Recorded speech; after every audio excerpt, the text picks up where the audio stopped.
it is my pleasure to introduce our first speaker today, Gretchen O'Hara. Gretchen is a business builder who creates and leads teams that create from white space and build ecosystems to empower customers and partners. With over 25 years of experience in the tech industry across the US and globally, Gretchen has built systems and mobilized organizations to maximize the collective power of customers, partners, technical evangelists, startups, and developers to drive innovation. As VP of AI and Sustainability Strategy at Microsoft, Gretchen is building the path for Microsoft's US acceleration of its artificial intelligence, cloud, and sustainability initiatives to become carbon negative by 2030. Gretchen, are you ready to take it away from us today? I am ready, Olivia. Thank you so much for the beautiful introduction and welcome everyone to Bonus Day. I am so excited to be here. And I, was getting really ready with my presentation and going through sort of what I was going to talk about. And actually, in just full transparency, I kind of ripped it all up last night. I had an opportunity to really reflect on what we should be really talking about and what our truth is, and how we're living with purpose and how that can help you in your life and your career. So I'm going to ask for you to give me a little bit of grace because I'm just going to speak from the heart. I'm going to talk to you about some of the lessons that I have learned and quite frankly still practicing every day, in terms of how do you find your purpose and how do you bring that into leadership to help you both in your personal life and also in your professional life. So no need to go into a whole bunch more background about me, but I am the co-founder of Women in Cloud, super passionate about what we are all trying to accomplish here together. I'm an executive at Microsoft. I love technology and I am passionate about sustainability. I have a love, and I live for my family. And I focus on really how do I help the community around me? And those are things that become very important to me that I bring every day into my work environment. I bring every day into my personal life, which is, how can I actually provide more service? How can I take the learnings that I've had and give back in ways to make everyone better? And so let me just start by saying, if you haven't felt this, COVID really sucks. I mean, I didn't know if I could be on camera today. My whole family is going through COVID right now.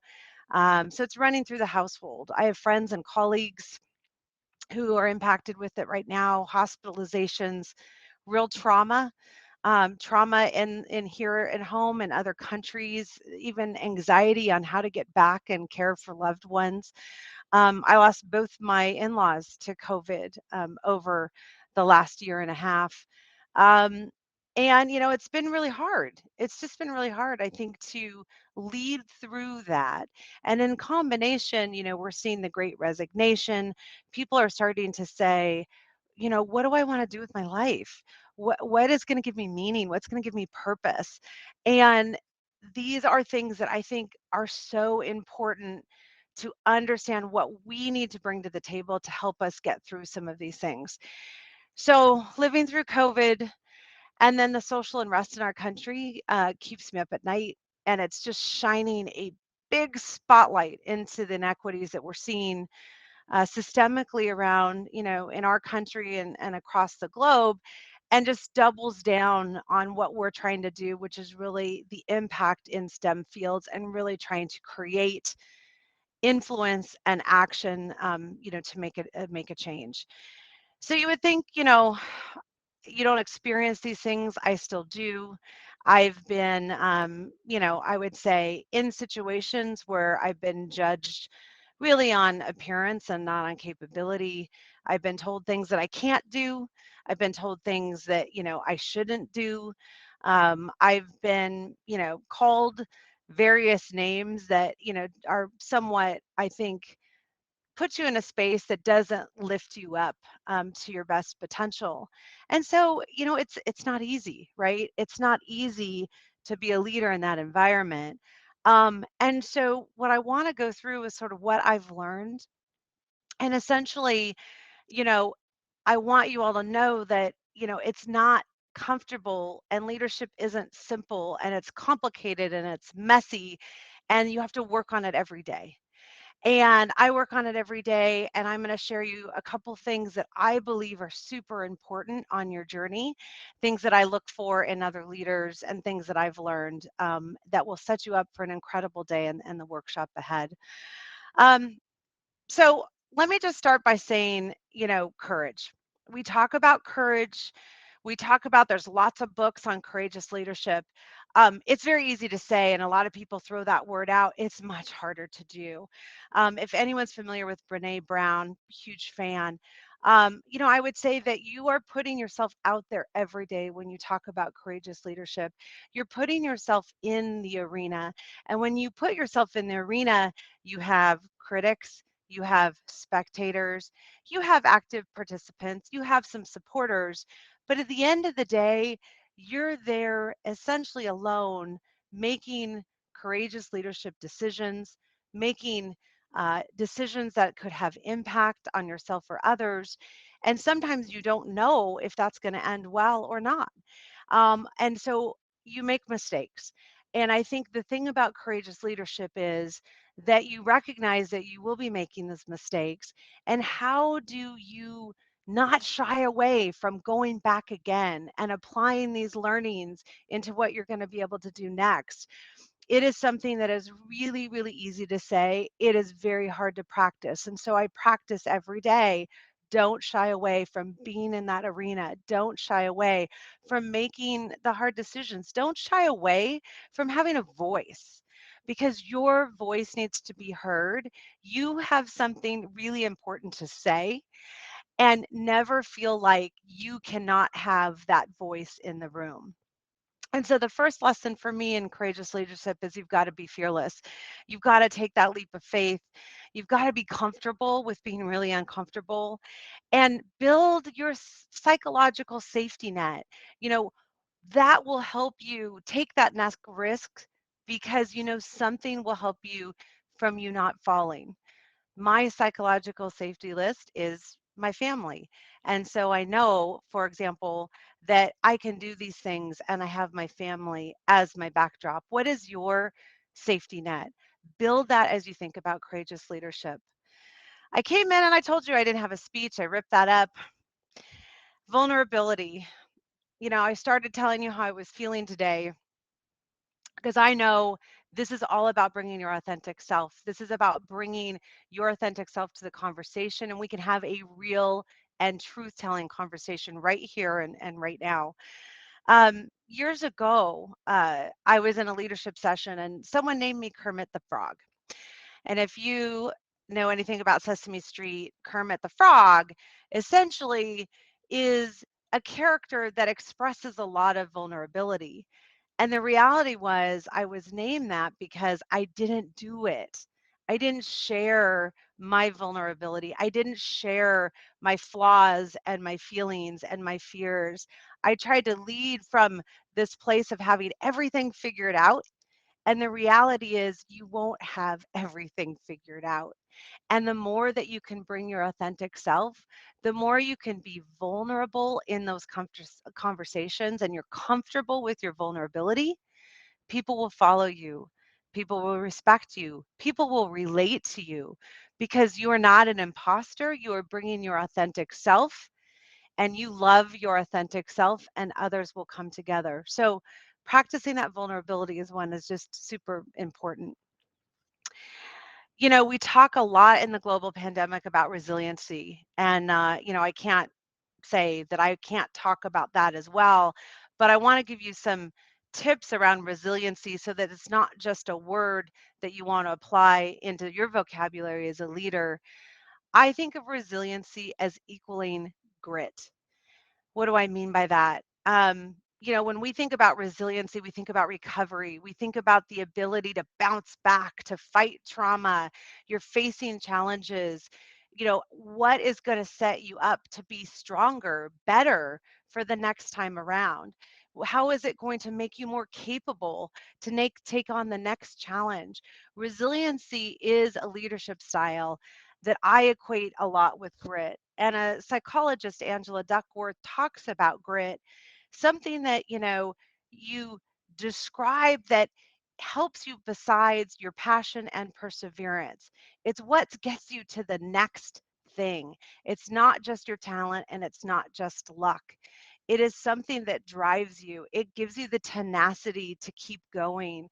It allows you to take on all of those heartfelt challenges and problems and know in your gut and in your head and your heart, you will get through it because you have the grit to do it. You have now the resiliency to lead. And so it's something, again, that, I really work on every day because life isn't easy. Life is full of challenges. Work is not easy. Work is full of challenges. And you have to navigate these leadership challenges every day. And to say that no one has any of these is not being the real. You have to be your authentic self and recognize and realize that resiliency and grit and courageous leadership all come together. And those come together in your professional and in your personal life.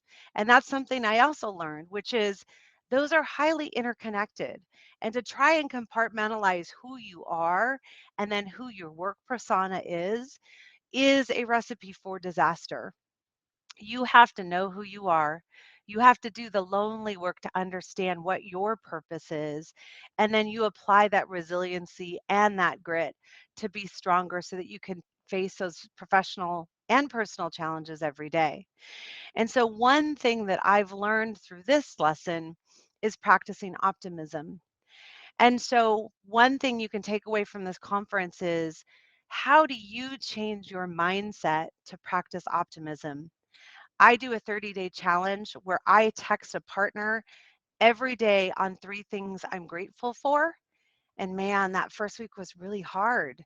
I was like, God, they have to be these epic things, right? But the reality is, it's so simple. You can be grateful for your friends. You can be grateful for your health. You can be grateful for this WIC community.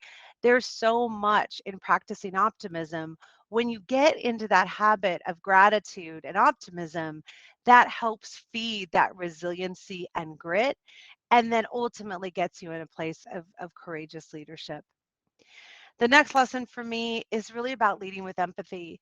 Um, if there is a leadership quality that I look for when I'm hiring leaders, it's someone that actually is practicing humility and someone that understands gratitude. And, we don't talk about this as much in leadership books, but being kind, you know, being practicing grace with other people, practicing forgiveness. These are things that are so important to understand and walk in people's shoes. And the more that you can do that, the more that you actually learn yourself and you can apply to be a better leader. And so these are the qualities that will make you better and bring people along the way. So in your roundtable today, really think about, how you can be an empathetic leader. What does that actually look like to you? What are the actions that you would take to start to practice that? And if you're good at that, share with others because it's something that I try and practice every day, which is have my leadership with empathy. And then I would say if you can't find the humor in your situation, that can be a challenge. You have to find humor in what you do. You have to find love and passion in what you do. And you have to laugh at yourself. You have to laugh at yourself. And I do it every day, laughing at the silly things, laughing at the things that I've, made mistakes on. Because at the end of the day, you can't take everything so seriously that it doesn't allow you a chance to recover, it doesn't allow you a chance to heal, and it doesn't allow you a chance to get back in that arena again. And so I live with humor and laughter, and I encourage everyone to share that as well.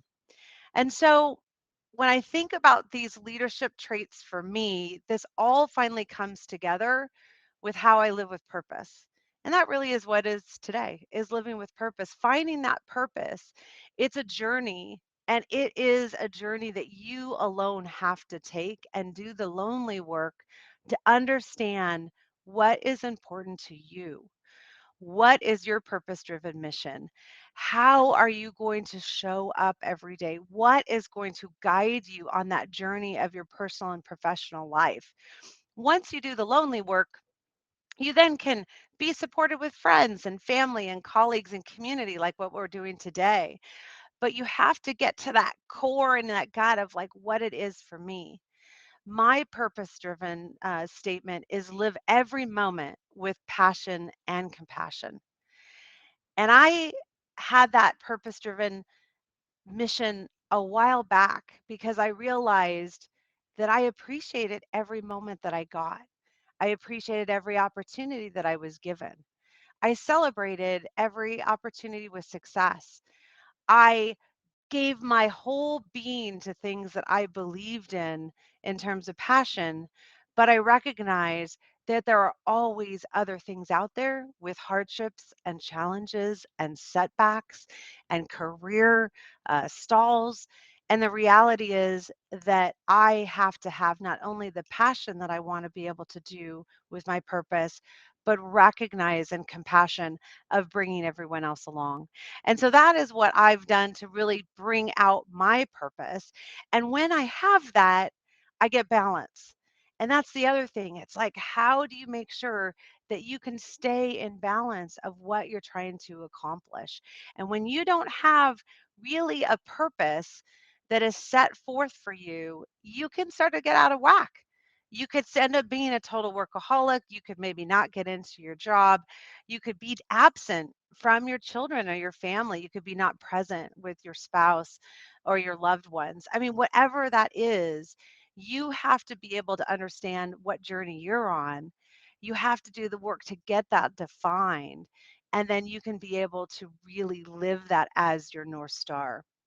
So without purpose, these other leadership qualities become really challenging. It's a lot harder. Like, how do you stay resilient? How do you get back up from that next challenge? How do you beat this COVID pandemic with teams that you've built and you've never even met these people? Like, if you don't have that North Star and that purpose of why you're here doing what you're doing, it is hard to grapple those other things. And so, for me, living with purpose is your guide. It is an exciting thing for you to work on that will help you professionally and it will help you personally, and it's tied into how I live my life, how I think of what my values are, my integrity and my care and love for people. This is me and my authentic self. And when you're comfortable with your authentic self and you're comfortable with all of your flaws, you can actually be the very best leader that you're set up to do. And so I ask you, what's your purpose? What is that you're going to do? For me, one of my favorite quotes actually is from Dr. Martin Luther King. And I use this a lot, but I love it because the point is you don't have to see the whole staircase, just the first step. You don't have to have your whole life journey planned out. I certainly didn't have mine. You don't have to know everything that's going to happen in the future, but you can take action with the first step. You can define what your purpose is, and you can lead this with courageous leadership that will serve you well. So find your purpose, find your path, build that momentum, create your journey of excitement and surprises. And then please share with me as I'm sharing with you and share with others because this is a community that lifts each other up. This is a community that we can rely on each other to ensure that we are bringing the very best, not only for this generation, but really for generations to come. So thank you so much. Please enjoy the day. I really, really appreciate the time. I am incredibly grateful for Women in Cloud and this opportunity. And with that, I will turn that back over now to Olivia. Thank you so much. Thank you, Gretchen. What an amazing talk. Thank you for sharing your wisdom and your vulnerability with us, and you just really setting us up for a great day of workshopping through finding our purpose. And I loved the quote. I've never heard the quote that you don't have to see the full staircase, just the first step. And I love that. I think that's that they always say there's no better time to start than now. So I think No better time. Thank you so much. thank you. And I think today we're all going to take that first step together. And I really look forward to doing that with you and with Gretchen and with all of our wonderful speakers.